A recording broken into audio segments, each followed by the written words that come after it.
saya memiliki usaha yang bernama Juma Kids. Ini adalah sebuah fashion brand lokal yang menjual produk anak-anak. Kalau kamu siapa?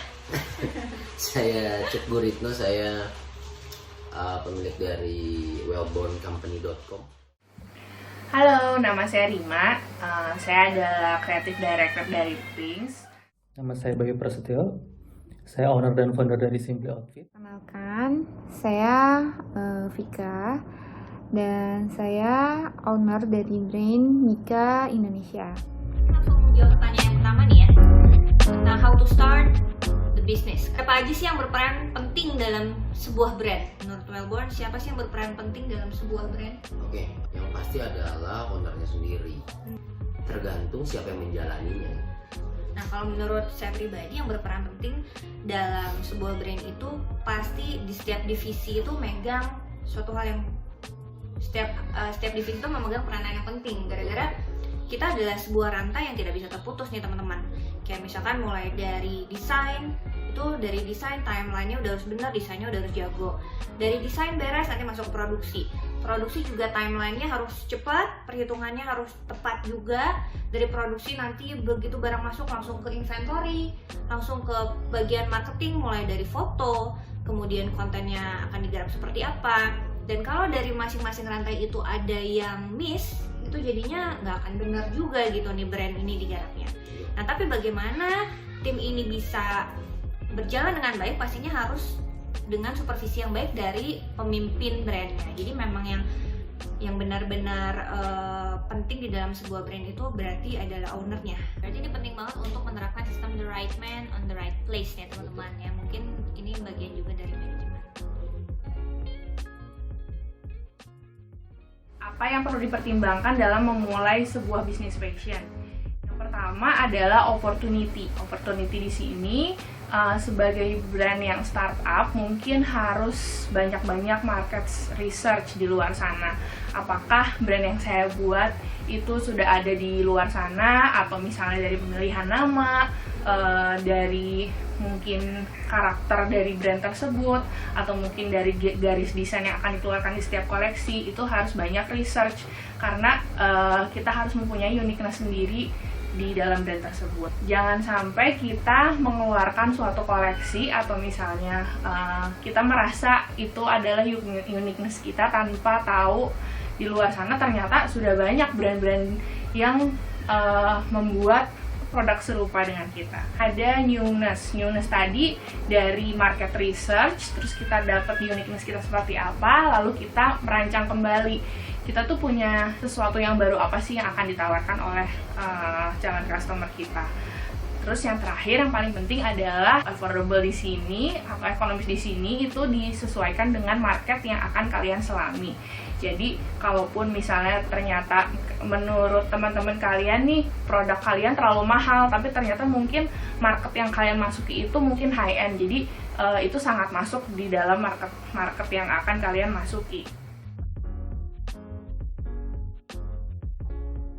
Kalau misalkan kriteria produk apa yang harus dikatakan layak jual, ya berarti produknya harus bagus. Kalau menurut saya, produk yang layak jual itu harus mengacu pada kualitas. Dari kualitasnya itu misalnya dari bahannya, dari jahitannya, atau misalnya dari aksesoris lainnya. Misalnya. Kita jangan mau terus dipandang sebelah mata kalau produk lokal itu jelek, ataupun misalkan murah nih udah pasti jelek. No. Harus fungsional ini jangan sampai kita membuat produk yang fungsinya tuh sebenarnya nggak ada gitu. Harus durable, jangan sampai produk yang kalian buat itu durability-nya sangatlah pendek gitu. Durability-nya itu sebenarnya kuat berapa lama sih, jadi harus di trial and error gitu. Produknya itu sebenarnya apakah kuat atau tahan banting, atau hanya mungkin hari ini beli besok udah rusak gitu. Jangan sampai seperti yang kita tahu semua, mungkin sekarang banyak brand-brand startup yang memang memulai dari sosial media atau misalnya dari e-commerce gitu. Nah, kita bagaimana caranya membuat produk kita itu aesthetic appealing gitu. Jadi kita ketika di foto atau misalnya kita up di sosial media atau up di website atau up di e-commerce itu customer tuh menarik gitu, tertarik dengan produk kita. Finishing produk itu dari merchandising, misalnya kalau misalnya kalian punya produk nih tapi merchandisingnya tuh nggak layak gitu, atau misalnya kadang-kadang banyak orang membeli produk karena merchandisingnya aja yang bagus. Misalnya dia beli nih hand lotion, packagingnya menarik dengan warna-warni, terus udah gitu tone-nya bagus, font-nya bagus, itu juga kadang-kadang menarik customer untuk membeli produk kalian.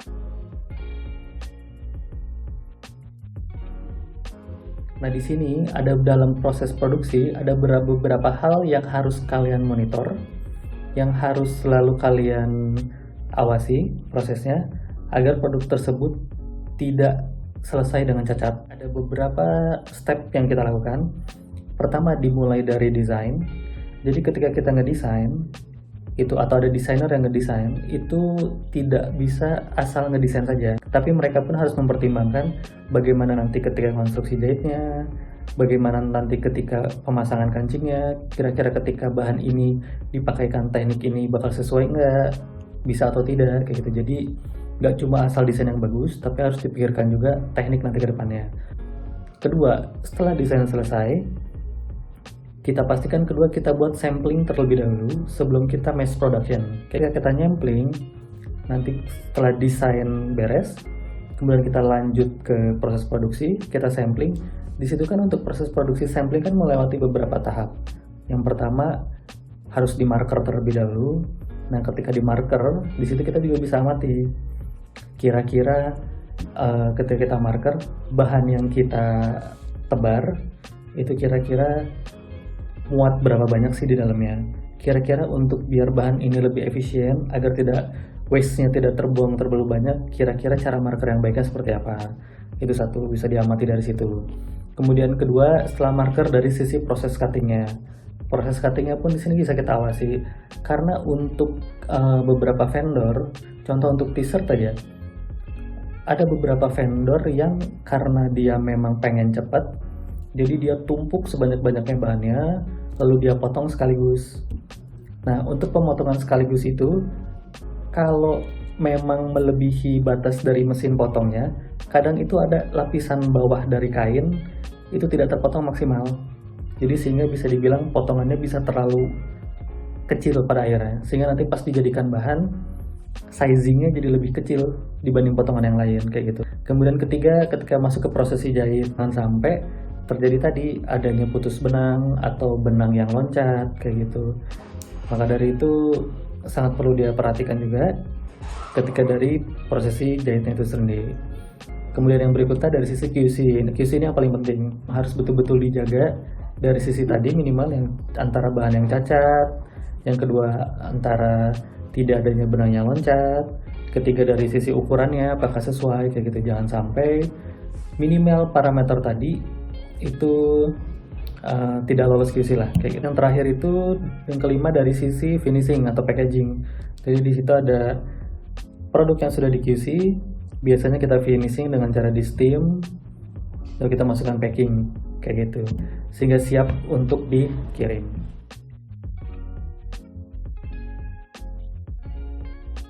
Kapan momen yang tepat untuk memasarkan produk fashion?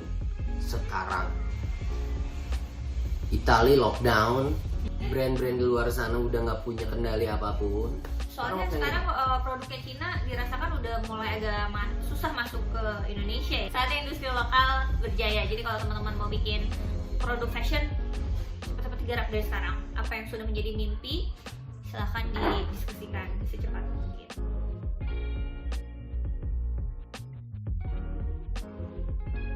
Cara mendapatkan market ya, kita yang pertama, saya ngobrol sama kalian biar kalian mengerti itu adalah bahasa ya, dari bahasa ya, bahasa Indonesia. Nah sekarang semua brand lokal ngobrol pakai bahasa Inggris, sok-sokan. Nah sedangkan market sendiri, market lokal kita sendiri, bahasa ibunya adalah bahasa Indonesia. Mulailah dengan bahasa Indonesia dengan baik. cara penyampaiannya dimengerti, cara komunikasinya bulat, nggak bertele-tele. Kalau dari pengalaman saya, untuk strategi awareness yang saya lakukan, biasa saya nyebutnya itu domino share. Hal-hal yang dilakukan oleh segelintir orang, namun membuat halayak ramai itu penasaran, kayak gitu. Sehingga halayak ramai yang penasaran itu berebut-rebut atau rebutan untuk mencari tahu. Nah, cara saya dulu untuk mencuri perhatian customer saya kurang lebih sama. Jadi produk saya, beberapa produk, itu memang saya bagi-bagikan kepada beberapa orang yang memiliki followers yang cukup tinggi dan punya pengaruh yang baik pada followers-followersnya.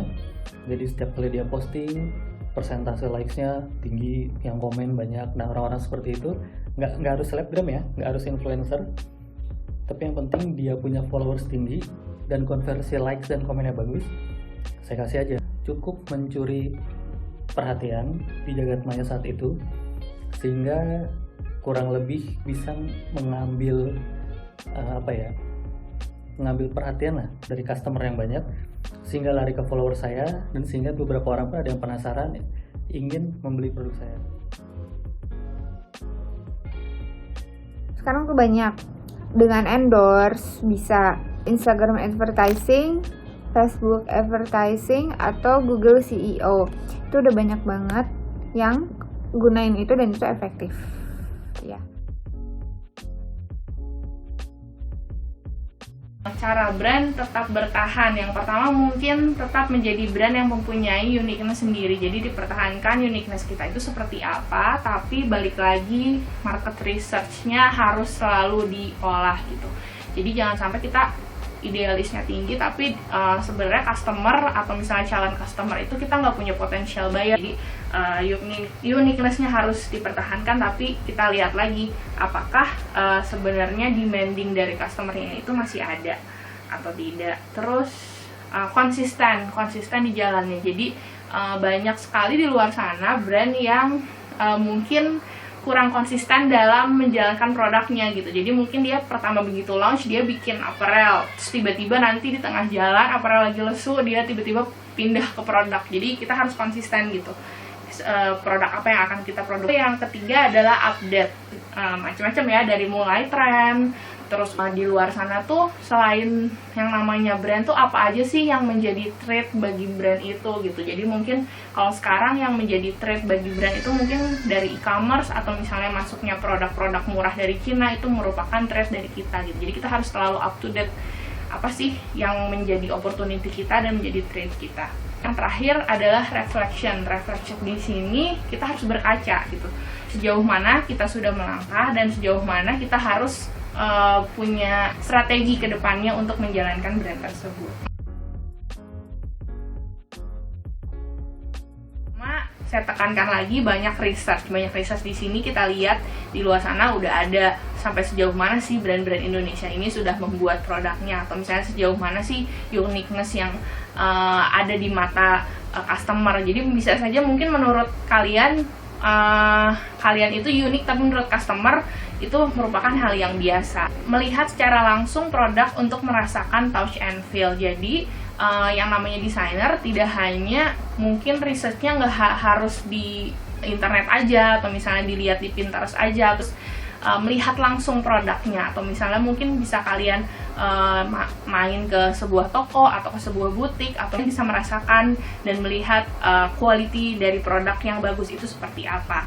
Lalu yang ketiga, banyak main di sini ya. Tadi saya bilang kalian harus banyak tahu gitu di luar sana tuh brand seperti apa sudah memproduksi kualitas produk seperti apa. Jadi jangan hanya bermain di dunia digital saja. Browse desainer di luar sana. Jadi di luar sana tuh kalian harus tahu juga orang tuh sudah sampai sejauh mana sih membuat produknya gitu. Apakah produknya itu merupakan sesuatu yang baru di mata customer atau tidak gitu. Paling penting adalah networking. Jadi networking di sini mungkin harus harus diolah dari sekarang. Mumpung kalian masih kuliah, banyak-banyaklah bernetwork dengan dunia yang akan kalian serve. Yang namanya planning itu nggak ada yang salah, karena yang namanya planning itu bisa dikatakan salah ketika kalian sudah action mengerjakan namun hasilnya tidak sesuai ekspektasi yang kalian inginkan. Itu baru bisa dibilang planning kalian salah. Maka dari itu yang namanya bisnis harus dikerjakan, action, nggak boleh hanya sekedar planning. Selagi muda nih ya, selalu disiplin, selalu ngikutin perkembangan zaman itu kayak apa, jangan kudet gitu kan. Nah, selalu kayak gitu terus, semua itu disiplin, semua keuangan dicatat, mulai dari beli bahan, beli ini, beli itu, dari yang kecil-kecil, pokoknya itu, dan itu harus konsisten kayak gitu. Nah, terus kita jangan biasanya nih lihat-lihat model baju itu bisa di Pinterest. Sekarang tuh ini banget ya, pokoknya terbuka luas banget ya. Semangat terus. Ingat aja bahwa kita adalah local is the new global. Oke, mudah-mudahan ngerti ya. Sedikit sharing dari aku, dan mudah-mudahan kalau ada kesempatan kita bisa ketemu mungkin. Mohon maaf kalau ada kesalahan. Sampai ketemu lagi di kesempatan